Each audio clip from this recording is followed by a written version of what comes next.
Okay, so we've got quite a range of articles today, some really heavy topics covering that tragic plane crash in Ahmedabad from different angles, Mm. and then this major conflict in the Middle East. Yeah, it's a lot to unpack. We've got pieces from the editorial section, one from Ground Zero, and then the foreign section. Right. So our aim, as always, is to dig into these sources and help you pull out the key information and perspectives. Let's just jump right in with the first one from the editorial section. It's titled, India's Aviation Safety, a Wake-Up Call. This one's by Captain A. Rangamathan, former pilot, safety advisor, and it focuses on the Air India AI-171 crash in Ahmedabad, June 12th. And it really frames it immediately, doesn't it? As more than just one incident. Oh, absolutely. It goes straight for the systemic issues. The author's main point, pretty bluntly, is that the rot starts at the top in Indian aviation. He's talking about a failure of accountability. He doesn't pull any punches. He brings up this idea, like a version of Murphy's Law, if multiple things can go wrong. The worst one will. Yeah. And he argues that even after all these previous crashes, these wake-up calls, he calls them, the main bodies, MOCA, DGCA, AAI, the airlines said according to him, they've failed to really enforce tough standards. Right. He suggests all the talk about growth hasn't meant much because of alleged corruption and political interference over time. And the historical context he gives is pretty grim. It is. He lists those major crashes: Bangalore 90, Patna 2000, Mangaluru 2010, Kozhikode 2020, and argues that authorities just got complacent again each time. Complacent, yeah. Yeah. And makes that stark claim that the same set of people continue to be at their desks despite this downward slide in safety he describes. A slide, he says, has cost hundreds of lives. It's a very direct accusation about inertia within the system. And the accountability point is hammered home. Yeah. He says flat out, other than the pilots, no one else has been held accountable. Which is a huge statement. He gives examples too, right? Yes, specific ones, alleging the union minister defended standards even with what the article calls blatant ICAO violations, claiming accident investigators are picked to blame pilots, and then pointing out the DGCA naming the pilots right after the Ahmedabad crash, which he says violates ICAO standards, very critical of the investigation process itself. And what's really quite striking is what he says about the courts. He mentions this public interest litigation after the Mangaluru crash filled with, quote, irrefutable data and safety violations. Okay. Well, he says the Supreme Court sent the file back to the Ministry of Civil Aviation, the body being accused to check its own validity. Captain Ranganathan calls that hammering the last nail in the coffin of aviation safety. Wow. And he contrasts that with Pakistan's Supreme Court. Yeah, saying they take a much tougher line with their regulator. So it's presented as a failure of checks and balances in the Indian system, according to this author? Okay, so the main takeaway from this first article, from Captain Ranganathan's perspective, is that Ahmedabad wasn't random. He sees it as a result of decades of alleged systemic failures, interference, and a serious lack of accountability right at the top. Exactly. It sets a very critical tone, focusing on those alleged deep-rooted institutional problems. All right, so that's the big picture critique. Now let's zoom in a bit with the second article, also editorial. This one seems to look more at potential immediate causes based on visual evidence. Yes, exactly. This piece tries to reconstruct the event using things like CCTV, social media videos, Yeah. What was available right away. It explores possible technical factors. It mentions some early ideas people had, like maybe the flaps weren't set right for takeoff. Right, but it pushes back on that pretty quickly. Notes that modern planes, like the 787, have loads of warnings. Says it's unlikely pilots would even start rolling if that was the case. And it also tackles that idea about taking off from an intersection. Yeah, it says flight data shows they use the full runway length, so it kind of dismisses those initial bits of speculation. What does it focus on then? Well, environmental factors are interesting here. It points out there was a fair amount of grass along the sides of the runway, visible in the footage. Okay. Why is that significant? Because standard monsoon prep involves mowing grass really short, less than 3 inches, to keep insects and worms down, because they attract birds. And it notes Ahmedabad has a known bird problem near the airport. Ah, okay, so the implication is birds. Potentially. The article suggests birds near the runway could have been ingested by the engines, causing a compressor stall, which, it speculates, might link to that loud thud a survivor reported hearing about 30 seconds after they lifted off. And how does that connect to the flight path? The article describes, a normal start, then a shallow liftoff, but then even with the nose raised high, the plane wasn't climbing well, just a shallow climb rate. Which could be due to Partial thrust loss, the article suggests, maybe from that bird ingestion. Then it describes the final moments. High nose angle, slow descent, aircraft seeming to stall, basically losing lift before hitting the building. The tail being intact apparently points towards a stall. It brings up another possible cause for thrust loss too, right? FOD. Yes, foreign object damage. It mentions the Concorde crash in 2000 caused by that metal strip on the runway, so it suggests investigators need to check if anything similar happened at Ahmedabad, something on the runway causing damage. Okay, and then there's this detail about the landing gear. Right. The article calls it the most intriguing part of the video. The gear stayed down the whole time. It connects this to the DGCA mentioning pilot experience and the possibility it was a training flight, maybe with the co-pilot flying. And the idea is, if something sudden happened, like a compressor stall. Exactly. It could trigger the startle effect, that moment of confusion, disorientation. So the hypothesis is training flight, partial thrust loss, startle effect. Maybe they just missed retracting the gear. That's what the article floats, and it explains why that's critical. If the gear had been raised, there'd be much less drag. Meaning they might have climbed better. Enough to clear obstacles. Potentially, yes. It could have made a crucial difference. And finally, it mentions the obstacles themselves. Yeah, the building it hit. A multi-storied building, 1+5 floors, described as a 70-foot structure. The article really questions having something that tall so close to the takeoff path. Suggesting that needs investigation too. Yeah. And a lesson about construction near airports. Definitely. It points to political pressure potentially influencing approvals, these NOCs, no objection certificates. So this second article really drills down into the immediate seconds. Potential bird strike, maybe FOD, leading to thrust loss, maybe compounded by human factors like the startle effect, the gear staying down, and all happening near a significant obstacle. It paints a picture of a potential chain reaction of events right after liftoff, based on those early visuals. Wow. Okay, so we've had the systemic view and the potential technical sequence, but these events have such a devastating human impact. The third source, from Ground Zero, takes us there. Skyfall in Ahmedabad, Anatomy of a Disaster. Yeah, this one it's tough reading, but essential.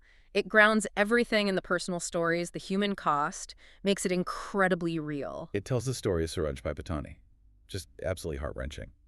His son Akash, only 15, died delivering lunch to his wife Sitabin near the medical college. She was critically injured. Terrible. And the quote from the brother-in-law, Vishal, about Akash being burnt alive, it's horrific. And Suraj's reaction, torn between grief and relief his wife survived, and then saying about the compensation, no money can replace him, just raw pain. It really hits home. And the article clarifies the crash site right into the BJ Medical College dining mess. It mentions the death toll on the ground possibly hitting 50 locals, maybe staff or students, on top of everyone on the plane. It gives the flight specifics too. Air India 787 Dreamliner heading to Gatwick, June 12, 1:38 p.m. takeoff. 242 on board, mostly Indian and British nationals, plus Portuguese, Canadian, and the crew. And it names the pilots? Sumit Sabharwal and Clive Kunder.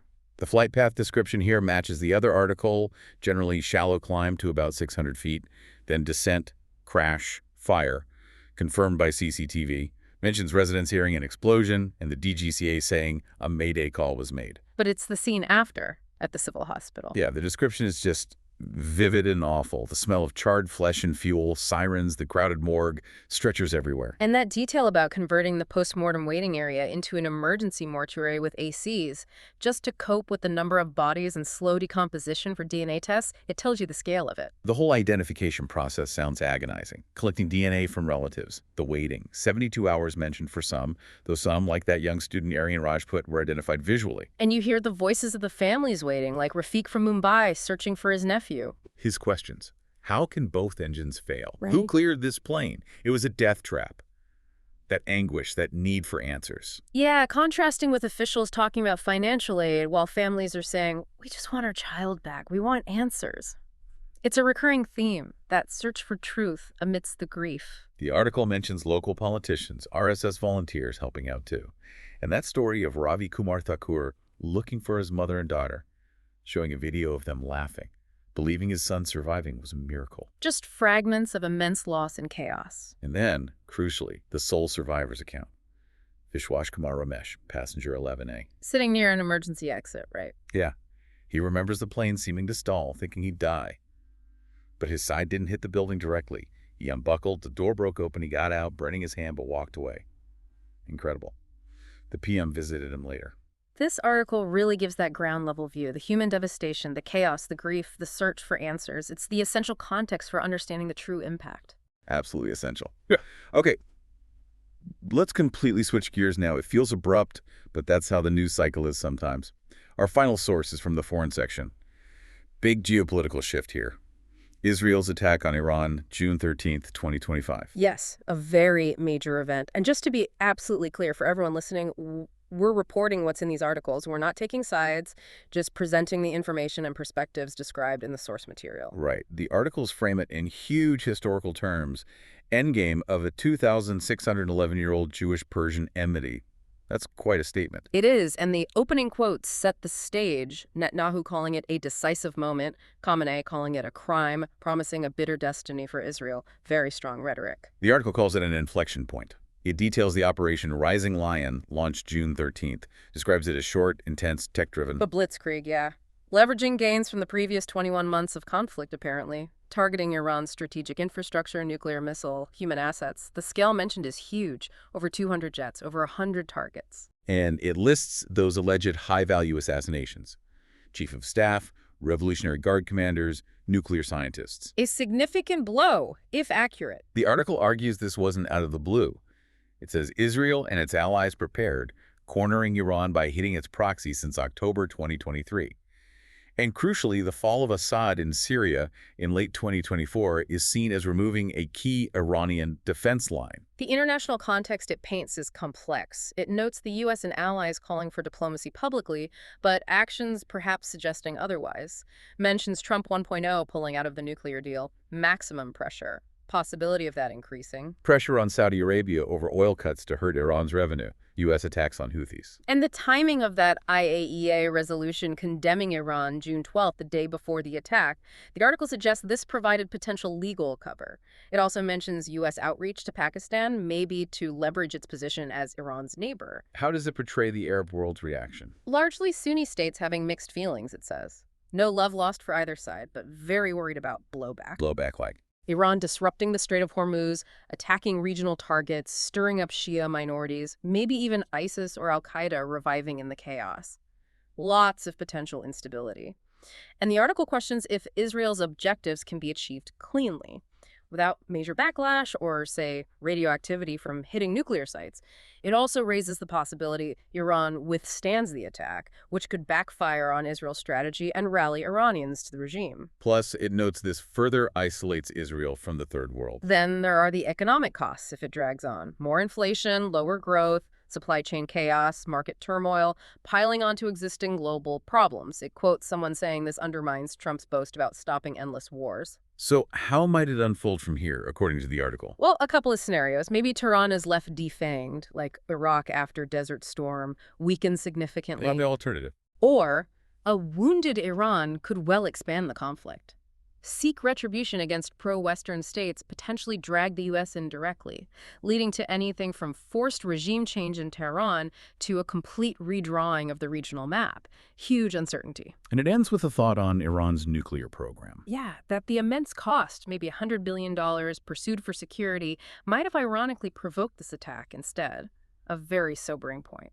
So this last piece gives us a snapshot of a major conflict, the context, the players, the immediate actions, and the potentially massive far-reaching consequences, all presented, again, based on the article's perspective. It really underscores the volatility and the global implications. So as we look back across these four different pieces today, the systemic failures in aviation safety, the technical chain of events in a crash, the raw human tragedy on the ground, and this huge geopolitical eruption, what threads connect these disparate stories? Well, it's striking, isn't it, how these massive events, whether it's a plane crash or a military strike, they're never simple. They always seem to stem from a complex mix of factors. Technical issues, yes, but also systemic problems, human factors, environmental conditions, historical context, geopolitics. It's all interwoven. Exactly. And the consequences, as we've seen today, often ripple out far beyond the initial event, affecting communities, regions, even the global economy in ways that are hard to predict. It really brings us to a final thought, maybe for you, our listener, to reflect on. In a world full of these complex systems, aviation, geopolitics, you name it, where failures can be catastrophic, and accountability can seem, well, murky or contested. How do we navigate all the information? How do we best understand the real risks and the potential impacts of what's happening around us? It's a crucial question, isn't it? How to stay informed and discerning in such complex times. Thank you for listening. If today's episode gave you something useful, consider following us on Spotify so you're the first to hear the next one. You can give suggestions by contacting our Twitter handle given in the episode description. We're always eager to hear what our listeners want to be informed about. We wish you a great day.